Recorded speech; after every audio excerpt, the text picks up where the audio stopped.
Vasu, Martali, Arundhati, lots of them. Sugata, sorry, Sugata, Professor Sugata Bose, MP. हमारे गुरु मार्टली साहब Martali साहब को मैंने mention की, Sohini. See, this is one of the first occasions I'm terribly embarrassed to be occupying a chair. This was meant for Mr. Advani, and as everyone knows, we are not a patch near him in many respects.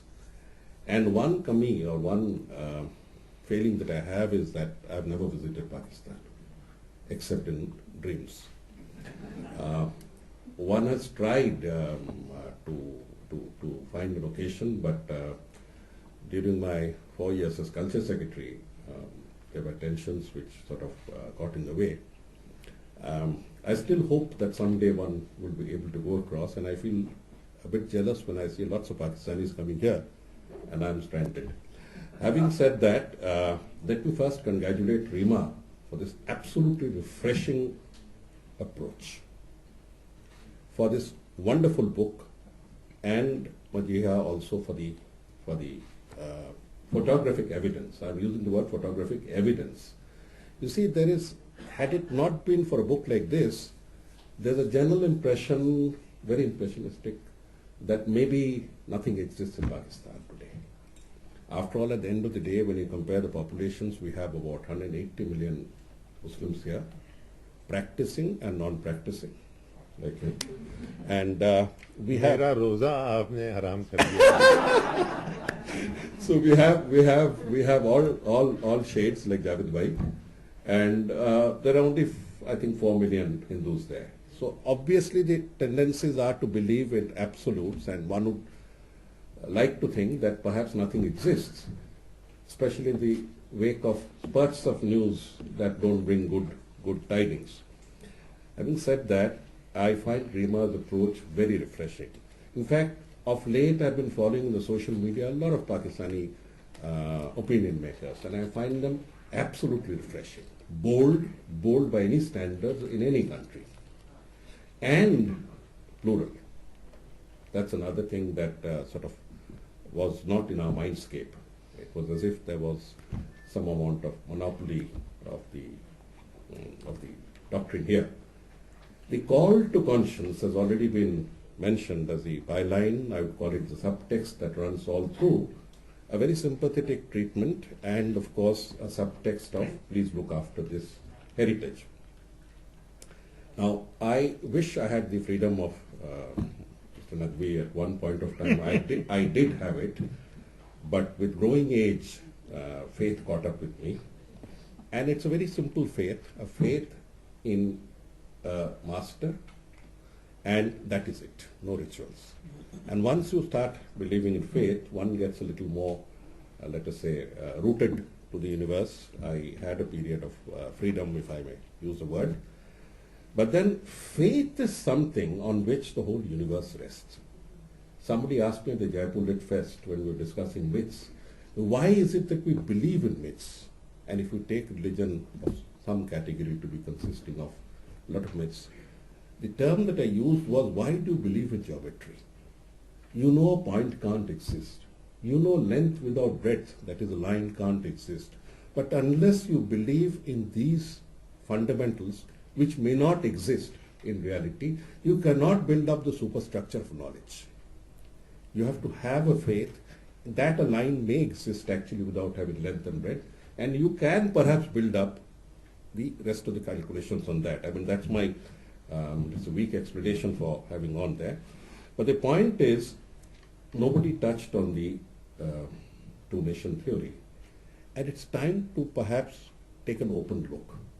If a bold Pakistani writer, activist, journalist, and this rather very interesting photographer, I was most impressed at her gutsy approach, if they could have come out with a bold statement. Now let's look back for a moment.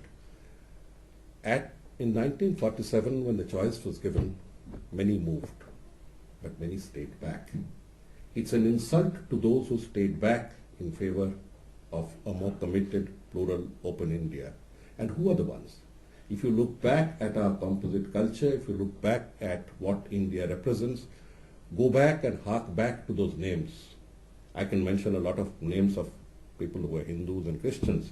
But the names that pop up in our mind first is Yusuf Khan, Nargis, Madhubala, Naushad, Talat, Asif Sahab, Muhammad Rafi, Mehboob Khan.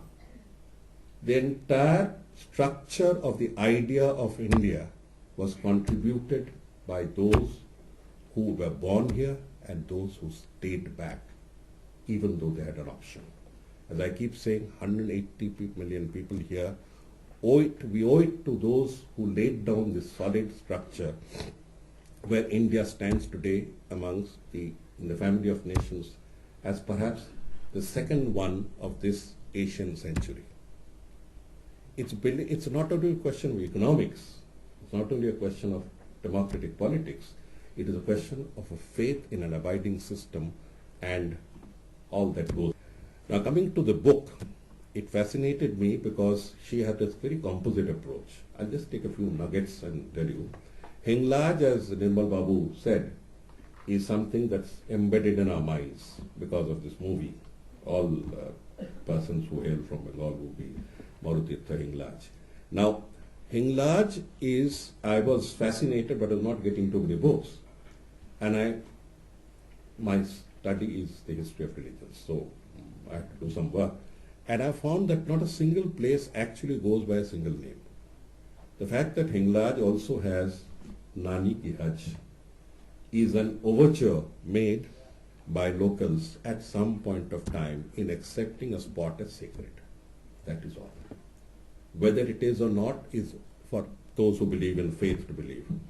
I remember when I was doing my field work in Bengal, I came across a little mound, a hill, called Uchalan. It's one of the nondescript little villages in Bengal across the Damodar River. And I found there were 5 edifices of worship on top of that hill, little hill. There was a Buddha statue. There was something called Olai Bibi, and was claimed by Bibi, means it could be claimed by both, whose water was required for treatment of eyes, was used for treatment of eyes. I found a mazhar on top. There was a Shiv Mandir also on there, and there was a sacred grove. Basically, I stayed back 2 nights there and we tried to find out that it was a sacred place to the locals in the pre-religious stage, and they finally moved on from there to Buddhism, which was the first religion to make its dent in that part of Bengal. It became a Buddhist site. Then came Islam and made its claim on the same site because of the natural attraction people had towards the sacred place, irrespective of what it contains, what it is. And then during some period the Zamindar happened to be Hindu, so he installed a Shiv Mandir. The small point I'm making is that a faith is a faith that is irrespective of what journey or what road or what bus it takes. That is my simple point. And as I said, the two-nation theory and how a lot of people who had the option helped in rebuilding, building and strengthening the very idea about which we are so proud in the 21st century. Katasraj, so she brings in these little nuggets that embellish. She could have just gone over it and sort of gone into more descriptive, but I guess her eye for detail picked this up. And that how this Hinglaj, one keeps wondering, why do religious places grow up in the first place? So I made a study of Ujjain to find that in that period, when trade had to be continued, had to be carried on between the east and the west, you got into Tamradipta, the opening of the Ganga, got into Patliputra, that is Patna, moved down the Ganga, took the Yamuna route, broke off at the Son. Son becomes Chambal. Chambal breaks out to Shipra. At the end of Shipra is the town of Ujjain. Within 1 night's walk, you come to the Narmada, take the Narmada, you get into the Arabian Sea. Trade and utility. Trade, economics, religion, faith. The intertwining of human life is inseparable. And there are very, very valuable leads here that tells you of how these factors also get merged. In fact, Hinglaj also, she proved that the Persians and the Mesopotamians translate into modern language, the Iranians and the Iraqis. How they had crossed swords here with the locals who are obviously part of our body now. These are some of the nuggets that are pointed out, and what's more important is that there have been hardly any writers who have written about the temples in Pakistan. I could get Chris two only, I think Khurshid Khan, and it was Meister, a foreigner. I couldn't get across a third, and therefore her references would also be limited to that extent. So it contributes a lot to the bibliography, to the knowledge of the terrain, to knowledge of our neighbor, where despite whatever we do, there is some sort of an invisible blockade that comes into the minds. I would trust that an open, critical approach may do more wonders than many other approaches. I cannot say anything more than that. There are again the Panchamukhi Hanuman, Kalka and other stories reading. I must end by congratulating Rima and Madiha, really gutsy girls, to go on there. Even this thought is again new to many of us, that two young, rather attractive ladies can trudge their way through, because there is this thought that everything is perhaps controlled. So it disabuses us of this notion. I must congratulate them. I must congratulate Mr. Nyogi for his choice. When I saw Tultul first, I knew he had a good choice. He had a good eye. And therefore, this one is also a very, very, very good choice. Yogi publishers, the editors, and all of you who came here for listening to Mr. Advani and landed up by listening to all of us. Thank you very much. Thank you.